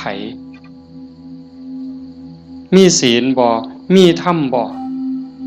เพิ่นก็จังไล่มาตั้งแต่สัตว์เดรัจฉานตมาเทศน์ดูๆโยมฟังในวิทยุก็สิได้ยินมันได้บุญอยู่ดอกซ้ำแม่ครัวนี่ส้มแม่ครัวนี่ล้างถ้วยล้างซ้ำก่อนสิเทน้ำล้างถ้วยล้างซ้ำล้างหม้อลงในดินลงขี้สิกไม่ออกตั้งใจว่าสาธุเด้อน้ำล้างถ้วยล้างซ้ำเนี่ยมันมีรสชาติอาหารปนไปกับน้ำซึมลงไปในดินให้พวกสัตว์อยู่ในดินพวกไส้เดือนต่างๆให้มันกินได้อยู่ได้กินแล้วให้มันมีความสุขกายสุขใจซ้ำนี่ก็ได้บุญนับประมาณบ่ได้ได้บุญหลายก็ไล่ขึ้นมาจากสัตว์เดรัจฉาน100เทื่อพันเทื่อบ่ได้บุญหลายเท่ากับให้คนผู้บ่มีศีลขี่เหล้าเมายาขี่ลักขี่ป่นตีหัวหมาด่าแม่คนได้หลายกว่าให้กับสัตว์เดรัจฉานจังซั่น100เทื่อพันเทื่อให้คนขี่เมาบ่มีศีลบ่มีธรรม100เทื่อพันเทื่อบ่ได้บุญหลายเท่ากับให้ผู้มีศีล5เทื่อเดียวเห็นบ่บัดนี้เป็นหมากเป็นผลแล้วเด้ให้กับคนมีศีล500เทื่อพันเทื่อบ่ได้บุญหลายเท่ากับให้คนมีศีล8 แม่ขาวพ่อขาวแม่ชีเทื่อเดียวให้ผู้มีศีล800เทื่อพันเทื่อบ่ได้บุญหลายเท่ากับให้เน้นผู้มีศีล10เทื่อเดียวให้เน้นมีศีล10 100เทื่อพันเทื่อบ่ได้บุญหลายเท่ากับให้พระผู้มีศีล227เทื่อเดียวให้พระผู้มีศีล227 100เทื่อพันเทื่อบ่ได้บุญหลายเท่ากับให้นักบวชนอกศาสนาที่เขาข่มกิเลสได้ให้นักบวชนอกศาสนา100เทื่อพันเทื่อที่เขาข่มกิเลสข่มราคะได้บ่ได้บุญหลายเท่ากับให้พอออกไม่ออกเข้าผู้มีศีล5ก็ตามศีล8ก็ตามที่บำเพ็ญประพฤติปฏิบัติหวังเป็นพระโสดาบันเทื่อเดียวไล่บัดนี้จากโสดาปัตติมรรคไปสู่โสดาปัตติผลสกิทาคามีมรรคไปสู่สกิทาคามีผลสติคามีผลไปสู่อนาคามีมรรคอนาคามีผลจากอนาคามีมรรคอนาคามีผล100เทื่อพันเทื่อก็บ่ได้บุญหลายเท่ากับให้อรหันตมรรคคือผู้ปฏิบัติเพื่อเป็นพระอรหันต์เทื่อเดียวอรหันตมรรค100เทื่อพันเทื่อก็บ่ได้บุญหลายเท่ากับให้อรหันตผลคือผู้สำเร็จอรหันต์แล้วเทื่อเดียวให้พระอรหันต์100เทื่อพันเทื่อก็บ่ได้บุญหลายเท่ากับให้พระปัจเจกพุทธเจ้าเทื่อเดียวพระปัจเจกพุทธเจ้าตรัสรู้คือพระพุทธเจ้าเก่งคือกันหมดผิดอย่างเดียวคือสอนบ่เป็นตรัสรู้เองโดยชอบบางครั้งบางคราวนี่อยู่นำกันเป็นพันเป็นหมื่นได้โยมแต่ว่าสอนบ่ได้ตั้งศาสนาบ่ได้สร้างบริวารมาให้กับพระปัจเจกพุทธเจ้า100เทื่อพันเทื่อบ่ได้บุญหลายเท่ากับให้พระสัมมาสัมพุทธเจ้าเทื่อเดียวพระสัมมาสัมพุทธเจ้าคือพระพุทธเจ้าเฮานี่ล่ะเจ้าชายสิทธัตถะมาเป็นพระพุทธเจ้านี่เพิ่นสอนคนตั้งศาสนาได้ให้พระสัมมาสัมพุทธเจ้า100เทื่อพันเทื่อบ่ได้บุญหลายเท่ากับให้สงฆ์ให้คณะสงฆ์ที่มีพระพุทธเจ้าเป็นประธานเห็นบ่ให้สงฆ์ที่มีพระพุทธเจ้าเป็นประธาน100เทื่อพันเทื่อก็บ่ได้บุญหลายเท่ากับสร้างวิหารเทื่อนึงสร้างวิหาร100หลังพันหลังถวายพระพุทธเจ้าก็บ่ได้บุญหลายเท่ากับให้ธรรมะสอนธรรมะเห็นบ่นี่อาตมาได้บุญหลายอยู่เด้ที่อาตมาบ่ตายนี่มันก็ย้อนบุญตัวนี้เด้ให้ธรรมะเป็นฐานชนะการให้ทั้งปวงอาตมากำลังเว้าธรรมะบอกธรรมะให้ธรรมะแล้วเจ้าภาพเป็นผู้นิมนต์มาเจ้าภาพติดต่อบ่ได้บอกโยมไม่ออกต้องสุขนิมนต์อาจารย์เนี่ยโยมไม่ออกต้องสุขก็ได้บุญตรงนี้นำมาเนี่ยเห็นบ่คันบ่เจ้าภาพบ่เสนอบ่อยากมีแนวนี้พี่น้องก็บ่ได้ฟังธรรมในขณะที่ฟังธรรมอยู่นี่พระเพิ่นบันทึกเสียงพร้อมเก็บไปเปิดวิทยุคือดีบ่ดีเพิ่นกำลังถ่ายทอดสดอยู่เดี๋ยวนี้จังหวัดอุบลอำเภอสำโรงอำเภอวารินอำเภอเขืองในฟังนำเฮายาโสธรมหาชนะชัยค่ำเขื่อนแก้วขอว่างฟังนำเฮาสุรินทร์โน่นหน้าไร่สำโรงทาบสังขะฟังนำเฮาเห็นบ่จากเจ้าภาพนิมนต์อาตมามาเว้าเนี่ยเพิ่นได้ยินนำเฮาหมดเฮาฟังกันอยู่นี่ประมาณ100แต่ฟังอยู่ทั้งบ้านเป็นพันบ้านนี่บุญสิเอาซ้ำใดเจ้าถามเบิ่งสิเอาซ้ำใดเฮ็ดถูกเฮ็ดแม่นเนี่ยมันเป็นได้บุญนี่มันจะเอาไปใส่ได้นี่บ่ต้องลงทุนหลายซ้ำเห็นบ่ทำบุญอุทิศให้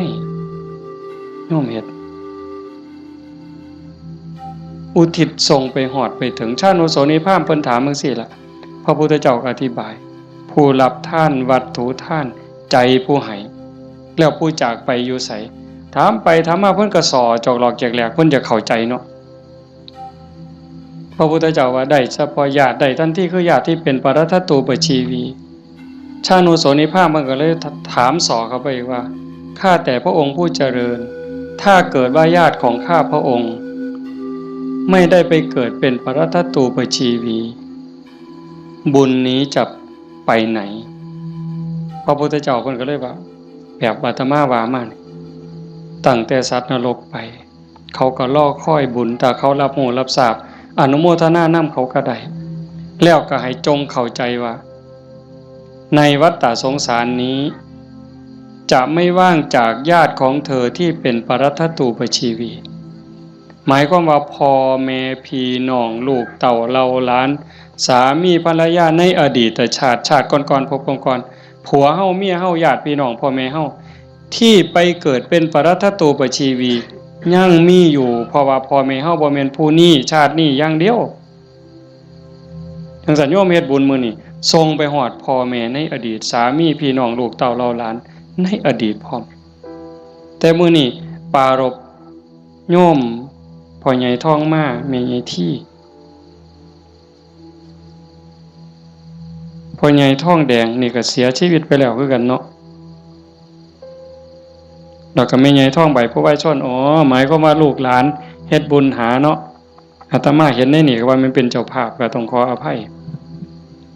ก็บ่ผิดเพิ่นก็ฮู้จักและเข้าใจแล้วล่ะถือว่าญาติโยมเฮ็ดถูกเฮ็ดแม่นเด้อาตมาก็บ่ให้จบเพียงส่ำนี้ผู้ไปทำมาหากินกรุงเทพกรุงไทยแม่นเฮาบ่ได้ใส่บาตรบ่ได้ทำบุญก่อนหลับก่อนนอนไหว้พระนั่งสมาธิเด้อแม่นบ่ไปกรุงเทพจักคนนี่แม่นบ่เบิ่งท่าทางมาแต่กรุงเทพเนี่ยผู้อยู่บ้านใส่บาตรคันมื้อใดมันยากก็ใส่บาตรหน้าเฮือนคันมื้อใดมันพอไปได้ก็ไปจังหันจังซี่นะก่อนหลับก่อนนอนก็ไหว้พระกราบพระก่อนหลับก่อนนอนเว้าจากันดีๆเด้เว้าจาดีๆอยู่ในบ้านในเฮือนให้มันเป็นสิริมงคลเทวดาเฝ้าบ้านเฝ้าเมืองเฝ้าเฮือนเฝ้าซ่านเฝ้าที่เฝ้าทางเฮาเอิ้นว่าภูมิบ้านภูมิเฮือนเพิ่นได้ยินเฮาเว้ากันดีๆเว้ากันม่วนๆเทวดาก็ดีใจอาจสิเป็นพ่อเฮาปู่เฮาย่าเฮาแต่อดีตก็ได้เห็นเฮาเว้าดีจากันดีเพิ่นก็อยากได้บุญนำเป็นจังได๋รักษาบ้านรักษาเฮือนเฮ็ดหน้าบ่พอใดก็ได้มื้อนี้มีโยมผู้หนึ่งโทรศัพท์มาคุยกับอาตมาโอ้ยหลวงพ่อเพิ่นว่าโยมก็งึดอยู่เฮ็ดหน้าหว่านข้าวลงไปแรกๆข้าวกำลังงอกบ่ทันได้พอคืบจ่อยน้ำท่วมหว่านแรกๆน้ำท่วมบัดน้ำบกไปก็แล้งบัดแห้งใหม่พร้อมจักสิตายสิยังบัดฝนมาใหม่ก็บ่ค่อยได้ไปเบิ่งบัดไปเห็นบัดนี้ใบก็บ่เห็นมีแต่ห่วงเพิ่นว่าโอ้ยอันนี้จักแม่นบุญบอกกับผัวจักแม่นบุญเนาะเฒ่าเนาะเพราะว่าเพิ่นก็เฮ็ดแต่บุญนี่หลีนี่จังแม่นบุญนี่หลีลูกก็ฮู้จักความผัวก็ฮู้จักความกว่าเทวดาเพิ่นว่าอันนี้คือบุญเด้จังว่าเห็นพี่เห็นน้องลูกเต้าเราหลานเด็กเล็กเด็กน้อยเอ้าไปเหี่ยวจักเทื่อแล้วมันหลบมานั่งอยู่คือเก่านี่เฮาแปลนออกไปจักเทื่อมันหลบมานั่งคือเก่านี่คันบุญบ่หลายมันนอนปะง่องส่วนได้หนีไปนอนแล้วไปเบิ่งโทรทัศน์แล้วนี่คือบุญหลายเด้อพากันเลี้ยงลูกเอาศีลเอาธรรมเลี้ยงฝากโยมจักหน่อยยากก็อดเอาลำบากก็อดเอาอดเว้าดีอดคิดดี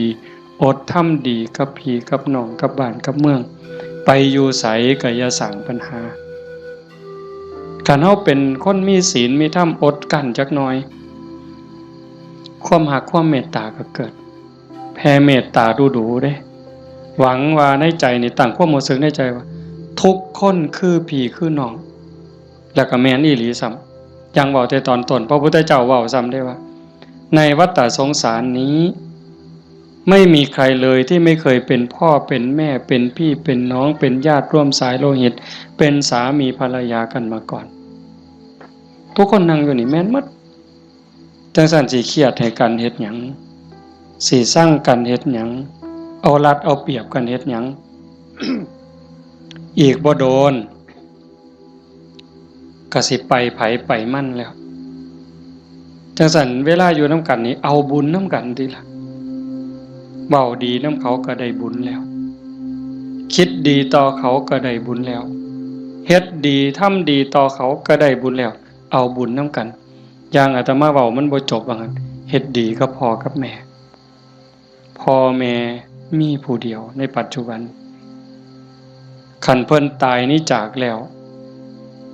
อยากเฮ็ดดีน้ำเพิ่นก็บ่ได้เฮ็ดอยากเว้าดีน้ำเพิ่นก็บ่ได้เว้าอยากหาข้าวแซ่บๆให้เพิ่นกินก็บ่ได้จังสั่นอยากให้เพิ่นกินหยังก็ให้เพิ่นกินซะอย่าจะไปจุดเทียนซะก่อนจังเอิ้นกินเด้บ่ได้กินเด้นั่นอยากเว้าดีๆน้ำเพิ่นก็เว้าตอนเพิ่นได้ยินอย่าจะจุดธูปเพิ่นอีแม่เอ้ยฟังเทศเด้อพี่บ้าแนวนั้นบ่ทันคิดว่าเพิ่นเซ็ดขี้เฮาจักเถื่อจำบ่ได้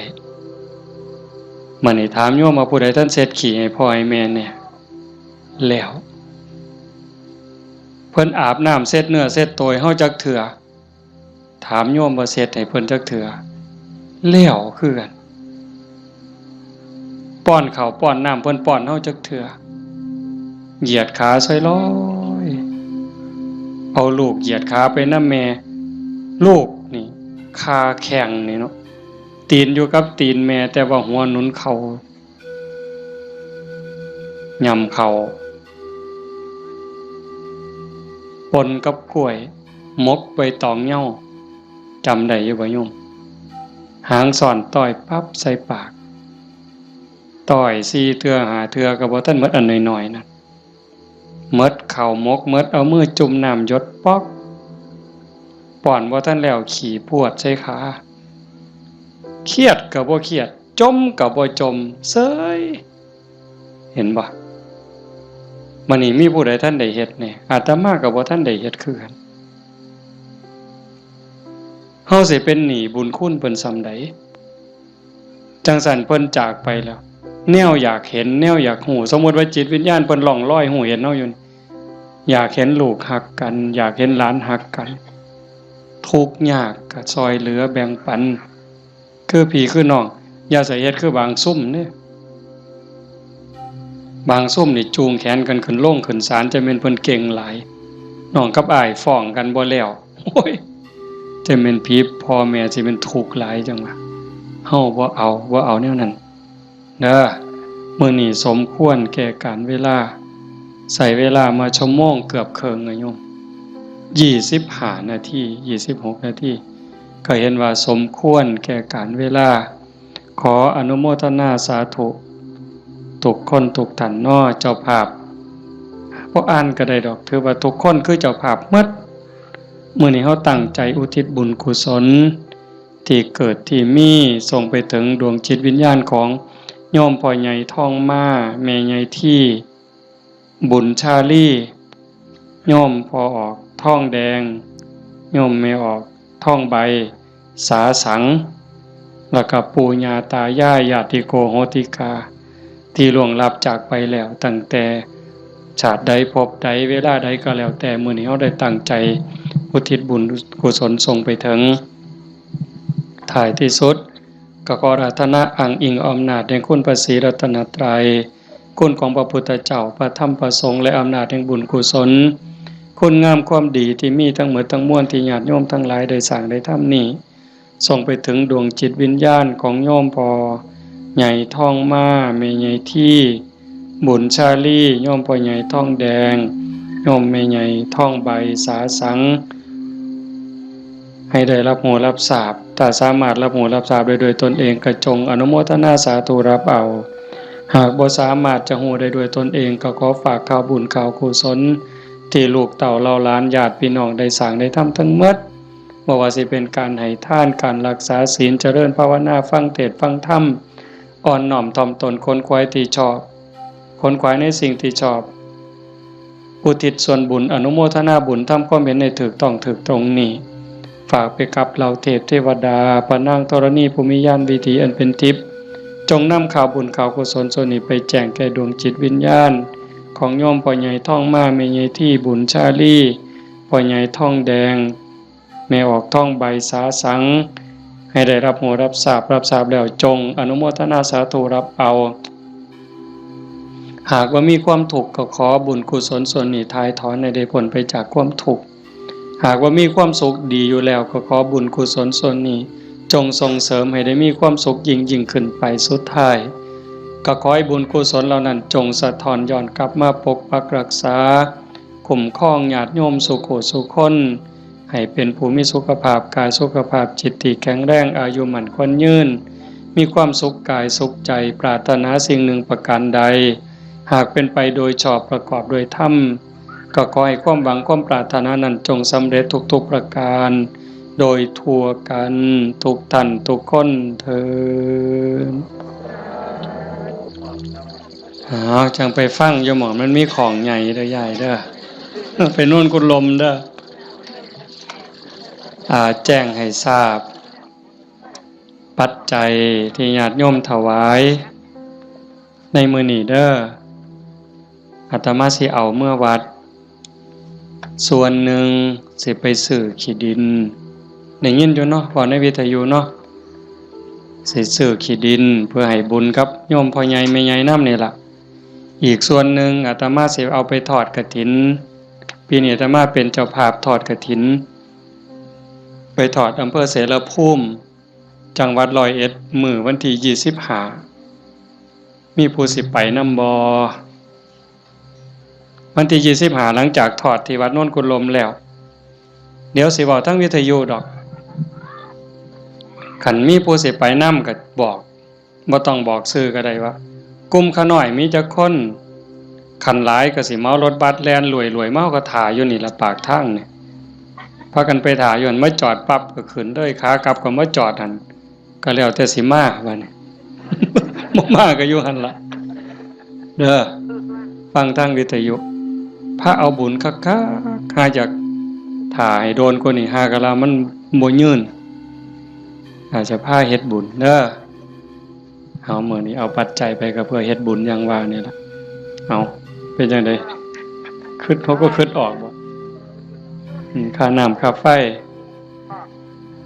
มื้นขาลุกบ่ได้อ๋อเอาผู้ตีของก็ได้บุญได้ย้ายมุงนึงได้ 10% พุ่นแน่อันนี้ค่าน้ำค่าไฟกับค่าวิทยุนำเนาะคันบ่มีค่าไฟก็บ่ได้ฟังเด้ขอบมีค่าไฟจังได้ฟังวิทยุเนาะเอาตั้งใจบัดนี้เตรียมน้ำทาไว้กวดมีน้ำทาใส่น้ำทาบ่มีน้ำทาก็ใส่น้ำใจพนมมือเฮ็ดจิตใจให้มั่นคงนิ่งๆจักครึ่งนาทีคือทอดพ่อใหญ่ท่องมาแม่ใหญ่ที่พ่อใหญ่ท่องแดงแม่ใหญ่ท่องใบแล้วก็ญาติโยมที่มาฟังธรรมนี่ล่ะเฮามีพ่อมีแม่อยากให้ผู้ใดได้บุญนำก็ตั้งจิตเป็นสมาธิคันยิ่งจิตเป็นสมาธิมั่นคงเท่าใดพลังบุญก็ยิ่งแห้งเท่านั้นหลายไปเท่านั้น